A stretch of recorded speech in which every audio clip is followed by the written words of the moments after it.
A las 9 de la noche, mi celular vibró con una alerta de las cámaras que había instalado en secreto por toda mi casa. Abrí la aplicación con las manos temblando y vi a mi hija entrando por la puerta principal, pero no venía sola. El hombre que caminaba junto a ella cargaba una maleta ejecutiva y hablaba con la familiaridad de quien ya había estado ahí antes. Al principio, no reconocí su rostro en la penumbra. Los vi caminar directamente hacia mi escritorio, el lugar donde guardo todos mis documentos importantes. Y entonces el hombre habló. Su voz me heló la sangre. Era una voz que no escuchaba hacía 15 años. Una voz que creí que nunca volvería a oír en mi vida. Cuando finalmente lo reconocí, cuando comprendí quién era y qué estaban haciendo en mi casa, sentí que el suelo se abría bajo mis pies. La traición casi me partió el alma en 1000 pedazos. Mientras los observaba traicionarme, una cosa quedó clara. Si querían guerra, yo les daría una batalla que jamás olvidarían. Qué alegría tenerte aquí conmigo. Si estás viendo este video, suscríbete al canal y cuéntame en los comentarios desde dónde estás escuchando. Nos emociona saber hasta dónde llegan nuestras historias. Aquella noche en el hotel, mientras veía esas imágenes en mi celular, mi vida entera pasó frente a mis ojos. Déjame contarte quién soy y cómo llegué a ese momento tan doloroso. Me llamo Refugio y tengo 62 años. Quedé viuda hace 4 años cuando mi esposo falleció de un infarto repentino. Fueron 35 años de matrimonio, no siempre perfectos, pero llenos de amor verdadero. Él me dejó una herencia considerable, 8 millones de pesos entre propiedades y inversiones que manejamos juntos durante décadas.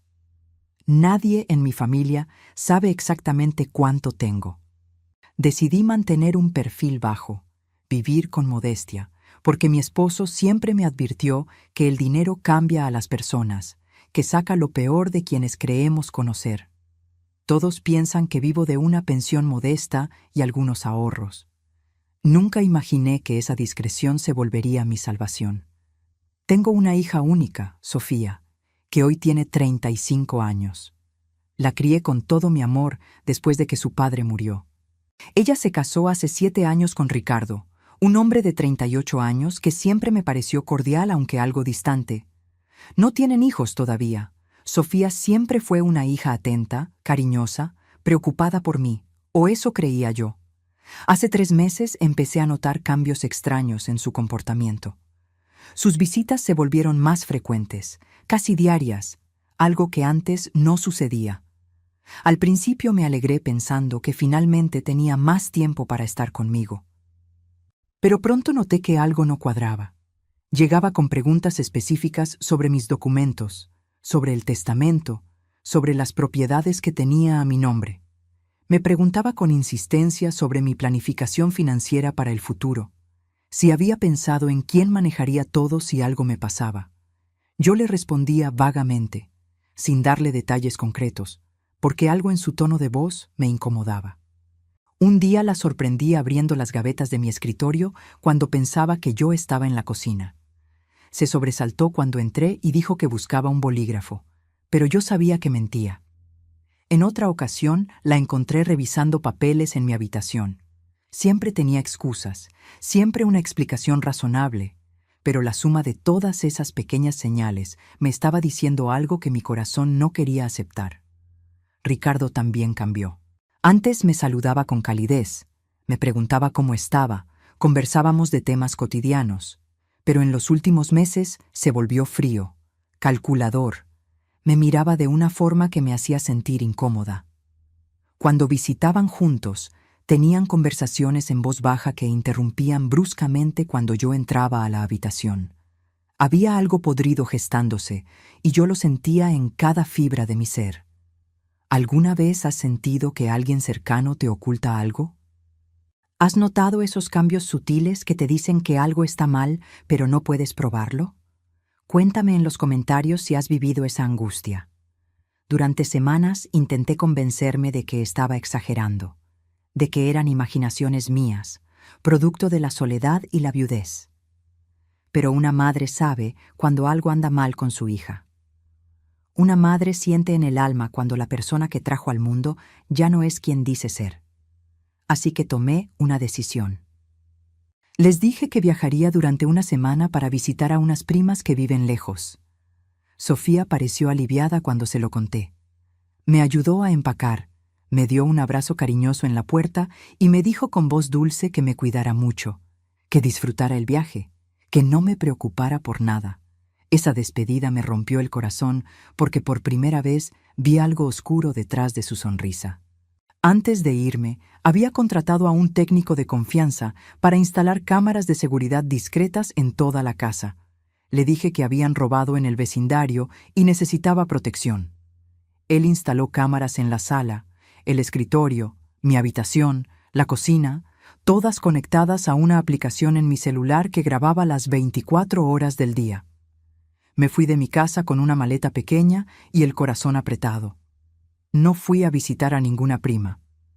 Me registré en un hotel a 20 minutos de distancia, una habitación modesta, desde donde podía monitorear todo lo que sucedía en mi hogar. La primera noche me la pasé mirando las pantallas, esperando, temiendo lo que podría descubrir, pero necesitando saber la verdad. A las 9 en punto de la noche, mi celular vibró con una alerta.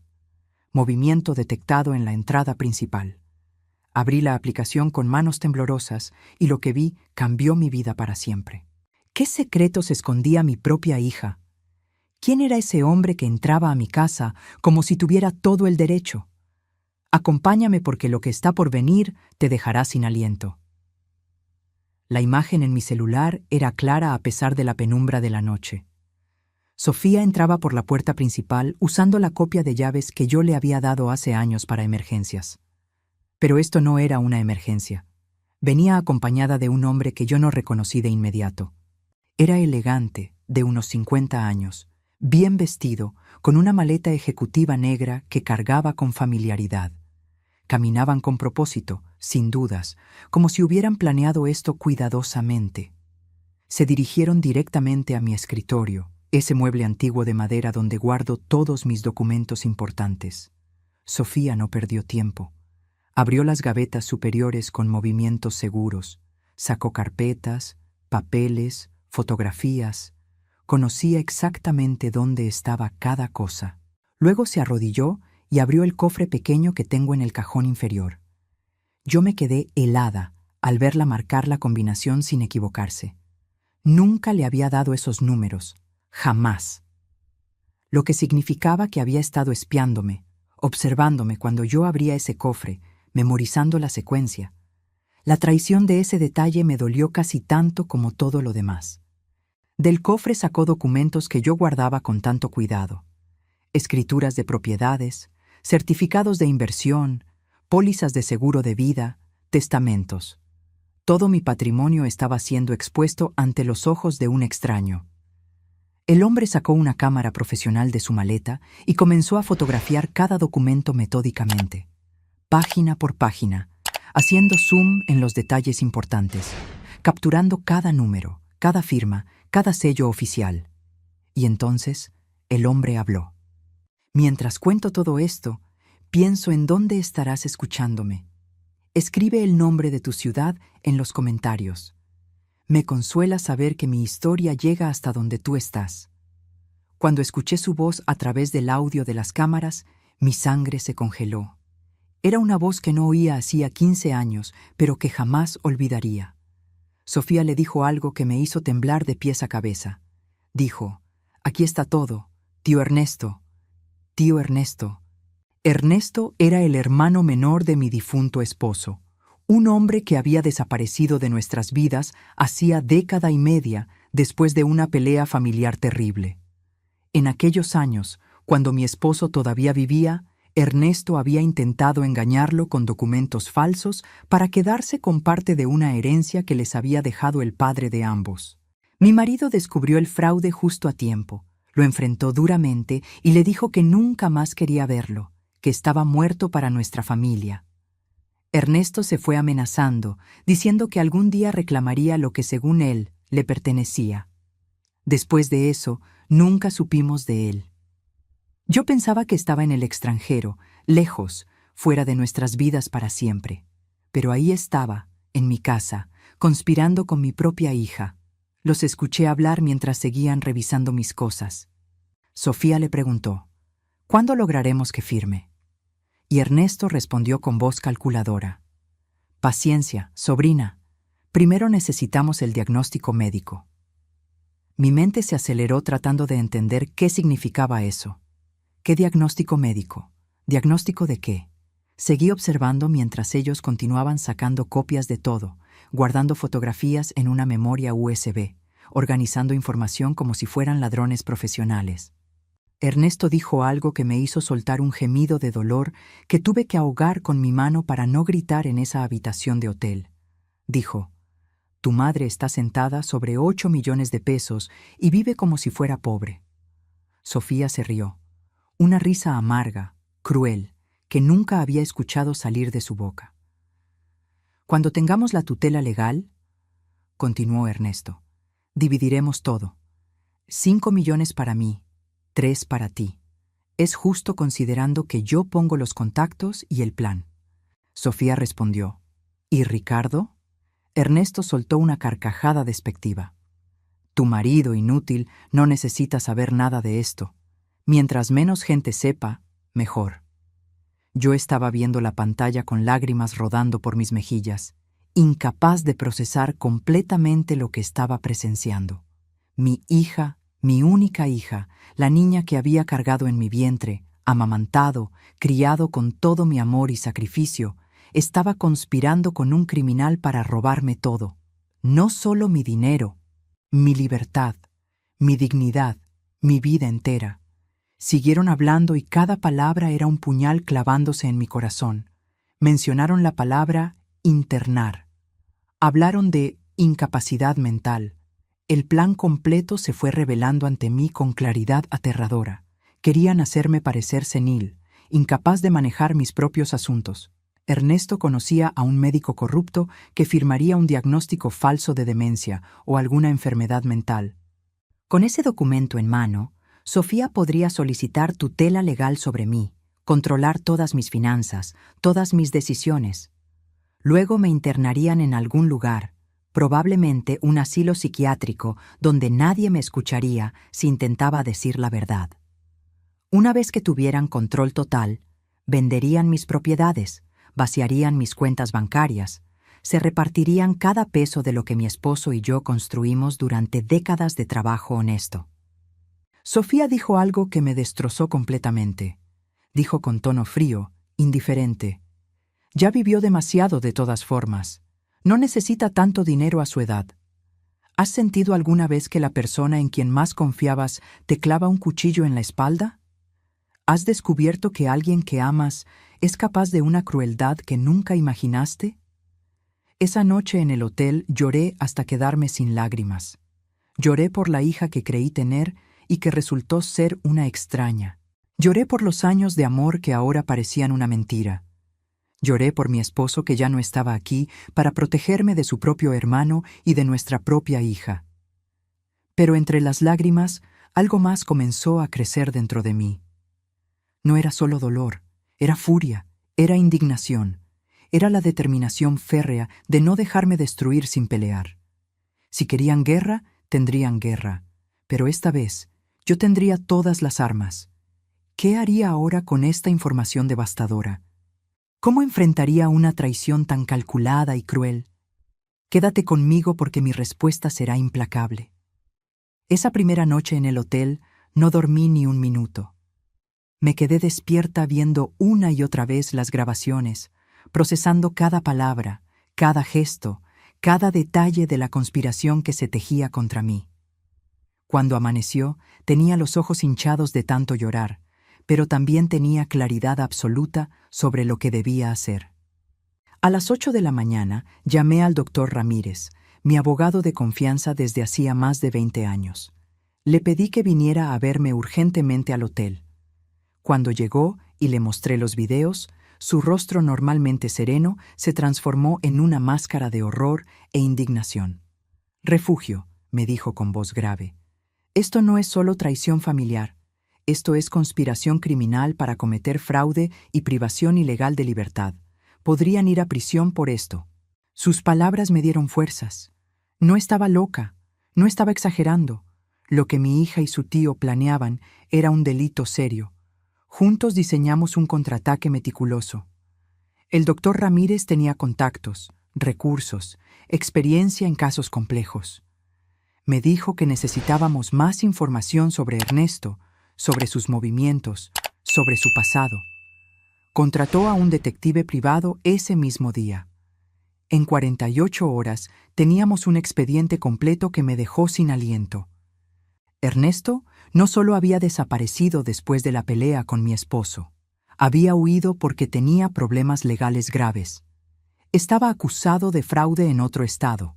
Había desfalcado 2 millones de pesos de una empresa donde trabajaba como contador. Cambió su nombre legalmente, se mudó varias veces, vivió escondido durante años evadiendo la justicia. El detective descubrió que Sofía lo había encontrado a través de redes sociales hacía 6 meses. Ernesto le había prometido ayudarla a acceder a mi fortuna si ella cooperaba con el plan.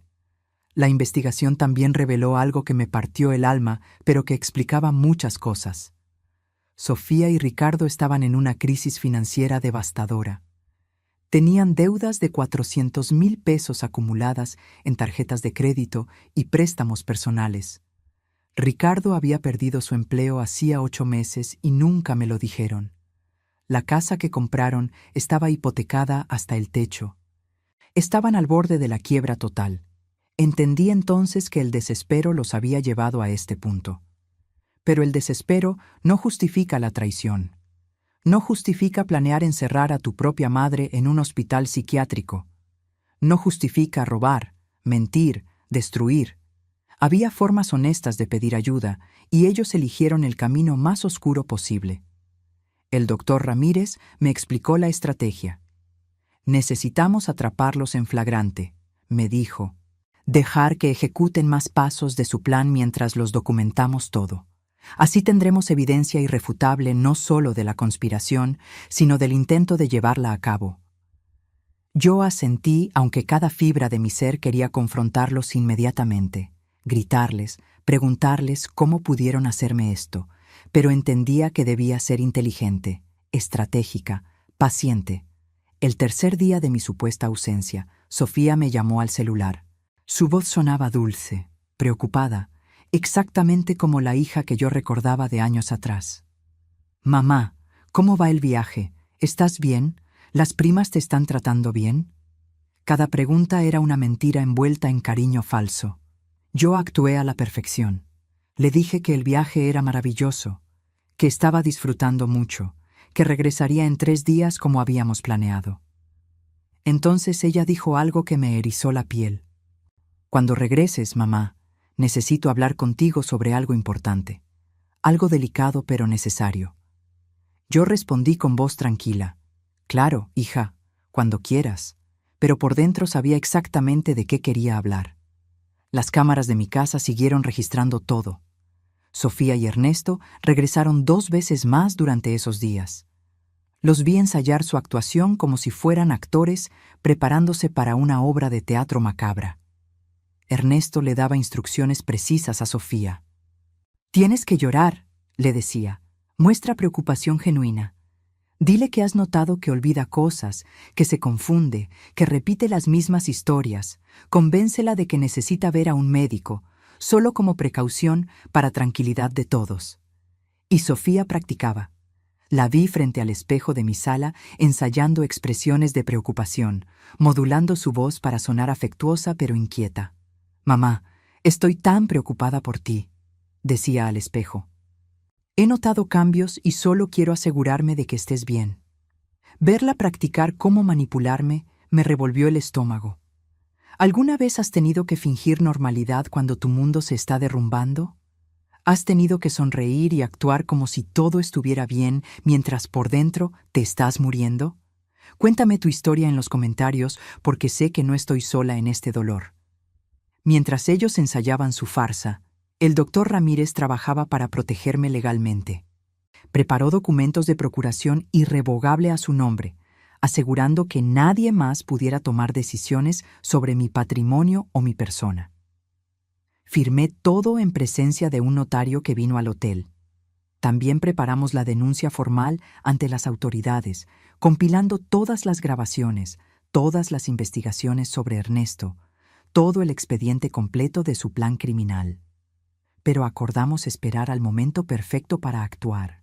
Queríamos atraparlos no solo planeando, sino ejecutando. El doctor Ramírez coordinó con las autoridades. Me dijo que cuando llegara el momento, la policía estaría lista para intervenir. Me dio un pequeño dispositivo de grabación que debía llevar oculto en mi ropa para capturar cualquier conversación adicional que pudiera servir como evidencia. Los últimos 2 días de mi ausencia fueron una agonía. Sabía que cuando regresara a casa tendría que actuar como si nada supiera. Tendría que abrazar a mi hija traidora, sonreírle, dejar que me manipulara. Tendría que ser más fuerte de lo que había sido nunca en mi vida. La noche antes de mi regreso, me senté en esa habitación de hotel mirando por la ventana las luces de la ciudad. Pensé en mi esposo, en cómo él había advertido sobre los peligros del dinero, sobre cómo cambia a las personas. Ojalá estuviera aquí conmigo ahora. Ojalá pudiera aconsejarme, apoyarme, decirme que estoy haciendo lo correcto. Pero estaba sola, completamente sola. Y esa soledad me dio una claridad helada y terrible. No tenía nada que perder excepto mi dignidad. Y esa jamás se la entregaría a nadie. Al día siguiente empaqué mi maleta pequeña, pagué la cuenta del hotel y conduje de regreso a mi casa. Mi corazón latía con fuerza, pero mi mente estaba tranquila, enfocada, preparada para la batalla que se avecinaba. ¿Cómo reaccionaría Sofía cuando me viera? ¿Continuarían con su plan ahora que yo estaba de vuelta? La trampa estaba lista y ellos estaban a punto de caer directo en ella. Llegué a mi casa a media tarde con el sol todavía alto en el cielo. Toqué el timbre aunque tenía llaves porque quería que Sofía supiera que estaba llegando. Ella abrió la puerta con una sonrisa radiante y me abrazó con tanta fuerza que por un segundo, solo un segundo, mi corazón quiso creer que todo había sido un error, una pesadilla, que mi hija todavía me amaba de verdad. «Mamá, qué alegría que ya estás de vuelta. Te extrañé mucho». Sus palabras eran dulces como miel envenenada. Yo le devolví el abrazo observando su rostro con nuevos ojos. Vi la falsedad detrás de su sonrisa, la calculación en sus ojos. Me ayudó con la maleta, me preparó té, me preguntó 1000 cosas sobre el viaje inventado. Yo respondí con historias que improvisé sobre primas imaginarias y paseos que nunca hice. Todo el tiempo llevaba el pequeño grabador que el doctor Ramírez me había dado oculto en el bolsillo de mi chaqueta. 2 días después de mi regreso, Sofía vino a visitarme por la mañana. Se sentó frente a mí en la sala con una expresión seria, las manos entrelazadas, la voz suave pero preocupada. «Mamá, necesito hablar contigo sobre algo delicado, algo que me ha estado quitando el sueño». Yo la miré con inocencia fingida. «¿Qué pasa, hija? ¿Estás bien?» Ella tomó aire profundamente, exactamente como había ensayado frente a mi espejo días atrás. «He notado cosas que me preocupan, mamá. Olvidos, confusión. El otro día me contaste la misma historia 3 veces seguidas. Ayer me dijiste que no encontrabas unos documentos importantes, pero estaban exactamente donde siempre los guardas». Yo fingí sorpresa, preocupación. «¿En serio? No me había dado cuenta de nada de eso». Sofía tomó mi mano con ternura teatral. «Es normal que no lo notes, mamá. A veces la persona afectada es la última en darse cuenta, pero yo como tu hija tengo que cuidarte, protegerte». Sentí náuseas escuchándola usar las palabras exactas que había practicado. «Por eso», continuó, «tomé la libertad de agendar una cita con un neurólogo excelente, el doctor Mendoza. Solo para un chequeo rutinario, para descartar cualquier cosa seria y quedarnos todos tranquilos. Yo actué el papel que se esperaba de mí». «¿Crees que es necesario? Me siento perfectamente bien». Sofía apretó mi mano. «Es solo precaución, mamá. Por favor, hazlo por mí. La cita es mañana a las 10 de la mañana. Yo paso por ti y te acompaño». Acepté con aparente renuencia. Esa noche llamé al doctor Ramírez y le informé que el plan estaba en marcha. «Mañana me llevarán con el médico corrupto», le dije. «Estaré grabando todo». Él me confirmó que la policía estaría lista. que lo seguirían discretamente, que no estaba sola aunque me sintiera así. A la mañana siguiente Sofía llegó puntual. Durante el trayecto en su coche habló de cosas triviales, del clima, de las noticias, de cualquier cosa menos de lo que realmente importaba. Yo mantenía el grabador activado, capturando cada palabra.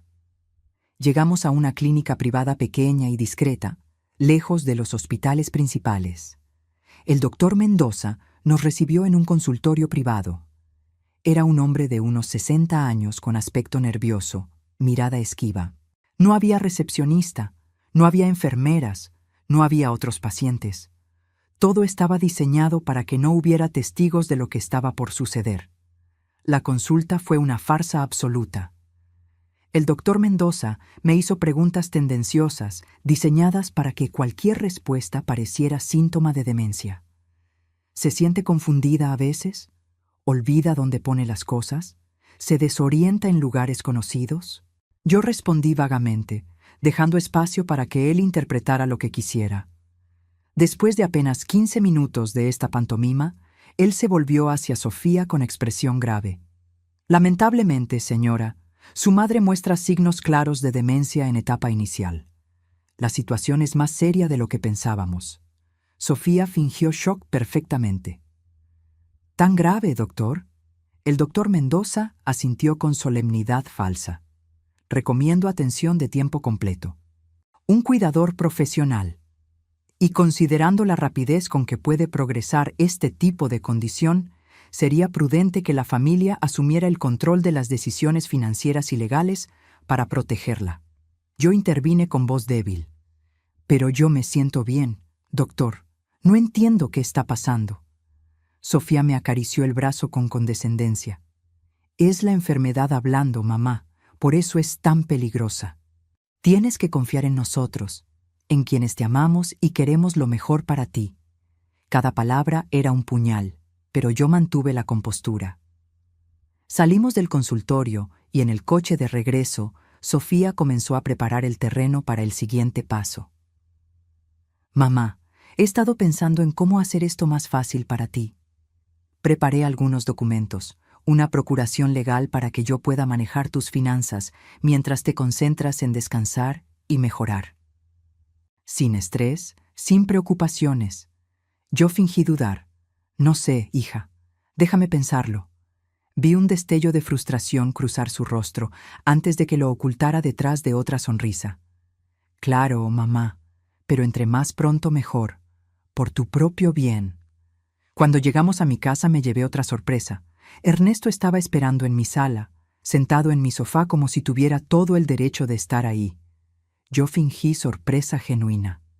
Ernesto, no te veía desde hace años. ¿Qué haces aquí? Él se puso de pie con una sonrisa que no alcanzaba sus ojos. Sofía me contó sobre tu situación, refugio. Vine a apoyar a la familia en estos momentos difíciles. La hipocresía era tan densa que casi podía saborearse en el aire. Los tres nos sentamos en mi sala.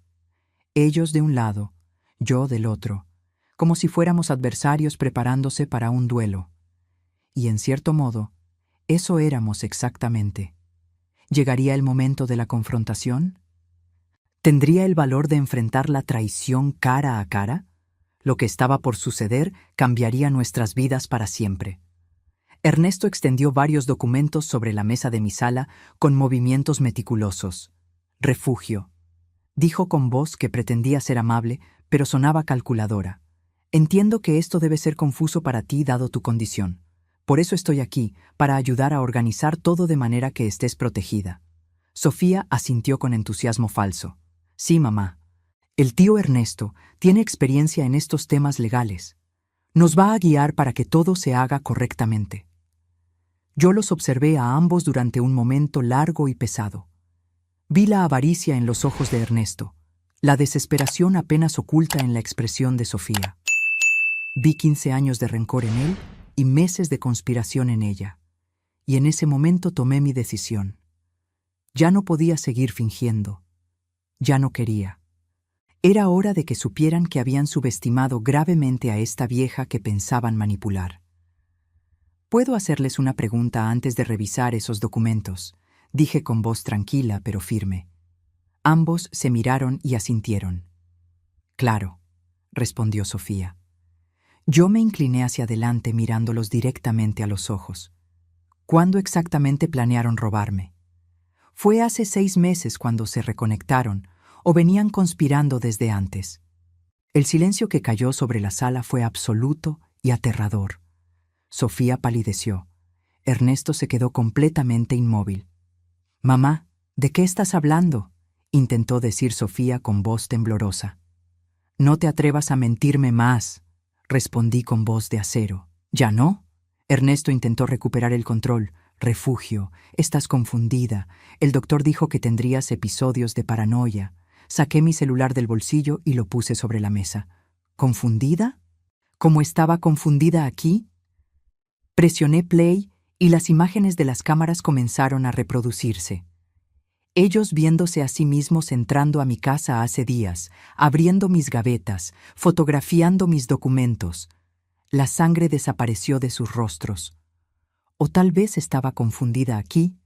Continué reproduciendo el audio donde planeaban dividir mi fortuna, donde hablaban de internarme, donde Sofía decía que yo había vivido demasiado. Sofía intentó arrebatarme el teléfono, pero yo me alejé con rapidez. «No te atrevas a tocarme, traidora». Ernesto se puso de pie intentando parecer amenazante, pero yo ya no le tenía miedo. «Podemos explicar esto, Refugio». ¿Explicar? Mi voz subió de volumen por primera vez. ¿Van a explicar cómo planearon declararme demente con un médico corrupto? ¿Cómo iban a internarme en un hospital psiquiátrico? ¿Cómo pensaban vender todo lo que mi esposo y yo construimos durante décadas? Sofía comenzó a llorar, pero estas lágrimas no eran actuadas. Eran lágrimas de pánico al darse cuenta de que su plan había colapsado. «Mamá, por favor, déjame explicar. Ahora ustedes se callan y yo hablo», dije con autoridad que no sabía que poseía. Instalé esas cámaras antes de mi supuesto viaje. Lo grabé todo, cada movimiento, cada palabra, cada segundo de su conspiración criminal. Saqué el grabador de mi bolsillo y lo puse junto al teléfono. Y también grabé la farsa con el doctor Mendoza esta mañana. Tengo todo documentado, certificado, listo para presentar ante las autoridades. Ernesto perdió toda compostura. «Eres más astuta de lo que pensé. Vieja estúpida». «Vieja, sí, estúpida, nunca», respondí. «Y hablando de ti, Ernesto, ¿sabías que te buscan por fraude en otro estado? ¿Que hay una orden de arresto pendiente contra ti por desfalco de 2 millones de pesos? ¿Que has estado viviendo bajo nombre falso durante años?» El color desapareció completamente de su rostro. «¿Cómo?» «Contraté investigadores. Descubrí todo sobre ti, sobre tu pasado criminal, sobre cómo Sofía te encontró hace 6 meses, sobre la promesa que le hiciste de dividir mi fortuna si ella te ayudaba. Me volví hacia mi hija. También sé sobre tus deudas, Sofía. Los 400,000 pesos que debes. El desempleo de Ricardo que me ocultaron. La hipoteca de su casa. Sé todo». Sofía se dejó caer de rodillas frente a mí. «Mamá, estábamos desesperados. No sabíamos qué hacer. Las deudas nos estaban ahogando. ¿Y su solución fue destruirme?». Mi voz se quebró por primera vez. «¿Encerrarme como loca? ¿Robar todo lo que tengo, en lugar de venir honestamente a pedirme ayuda?». «Lo siento», sollozaba Sofía. «Lo siento tanto». «Y explícame algo», dije limpiando mis propias lágrimas. «Explícame cómo la hija que amamanté, que crié sola después de que tu padre murió, que eduqué con todo mi amor y sacrificio, es capaz de conspirar con un criminal para declararme demente y robarme». Sofía no tenía respuesta, solo lágrimas y sollozos. Ernesto intentó escabullirse hacia la puerta, pero yo lo detuve con mi voz. «Ni se te ocurra moverte. La policía está en camino». Él corrió de todas formas y justo cuando alcanzó la puerta, ésta se abrió. 2 oficiales de policía entraron seguidos por el doctor Ramírez, cargando una carpeta gruesa llena de documentos. «Ernesto Vega», dijo uno de los oficiales, está bajo arresto por fraude, desfalco y conspiración para cometer privación ilegal de libertad. Le pusieron las esposas mientras él gritaba: «Sofía, me prometiste que esto sería fácil. Dijiste que tu madre era tonta». Sofía gritó de vuelta: «¡Cállate, idiota!». El otro oficial se volvió hacia mi hija. «Señora Sofía, usted también está detenida por conspiración para cometer fraude y tentativa de cometer privación ilegal de libertad». Cuando intentaron ponerle las esposas, ella cayó de rodillas frente a mí una última vez. «Mamá, por favor, perdóname, no dejes que me lleven, soy tu hija». Yo la miré con lágrimas corriendo por mi rostro. ¿Alguna vez has tenido que elegir entre el amor y el respeto propio? ¿Has tenido que soltar a alguien que amas porque lastimarte se volvió más importante para ellos que amarte? La hija que yo conocía murió el día que eligió este camino. La persona frente a mí es una extraña que estuvo dispuesta a destruirme por dinero. Los oficiales se la llevaron esposada junto con Ernesto. Ricardo llegó corriendo justo en ese momento, confundido, asustado. «¿Qué está pasando? ¿Sofía?». El doctor Ramírez le explicó brevemente. Ricardo se dejó caer en el sofá, completamente devastado. No sabía nada de esto, murmuraba una y otra vez. No tenía idea. Yo le creí. Había investigado a Ricardo también y descubrí que Sofía lo había mantenido completamente al margen, diciéndole que sus reuniones con Ernesto eran sesiones de terapia familiar. Cuando finalmente todos se fueron y me quedé sola en mi casa, me desmoroné. Lloré por horas, por todo lo perdido, por la hija que ya no existía, por la familia que se había destruido. ¿Cómo se reconstruye una vida después de una traición así? ¿Es posible encontrar paz cuando quien te hirió es tu propia sangre? Las semanas que siguieron fueron un torbellino de procedimientos legales, declaraciones, testimonios. Ernesto fue sentenciado a 10 años de prisión por sus crímenes acumulados, incluyendo el fraude antiguo y la nueva conspiración. Sofía recibió 4 años por su participación en el intento de fraude y privación ilegal de libertad. El doctor Mendoza perdió su licencia médica y enfrentó cargos criminales por su parte en el esquema.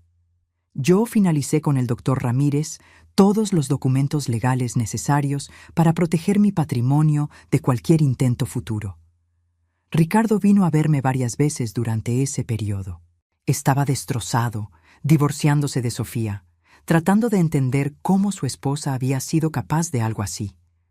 Yo no sabía nada, me repetía cada vez. Ella me mantenía en la oscuridad. Me decía que las sesiones con Ernesto eran terapia familiar para lidiar con las deudas. Nunca sospeché. Yo le creí porque mis investigadores habían confirmado su inocencia completa. Ricardo era otra víctima de las mentiras de Sofía, un hombre bueno que se había casado con alguien que resultó ser muy diferente de quien aparentaba ser. 3 meses después de su arresto, decidí visitar a Sofía en prisión. No sé exactamente por qué fui. Quizás necesitaba cerrar ese capítulo. Quizás esperaba algún tipo de respuesta que diera sentido a todo. El encuentro fue en una sala con vidrio de separación, hablando a través de teléfonos anticuados. Sofía apareció del otro lado, vestida con el uniforme de prisión. Su cabello ahora corto, sin maquillaje, con ojeras profundas que la hacían ver 10 años mayor. «Mamá», su voz se quebró al verme. «He venido cada día al horario de visitas esperando que aparecieras».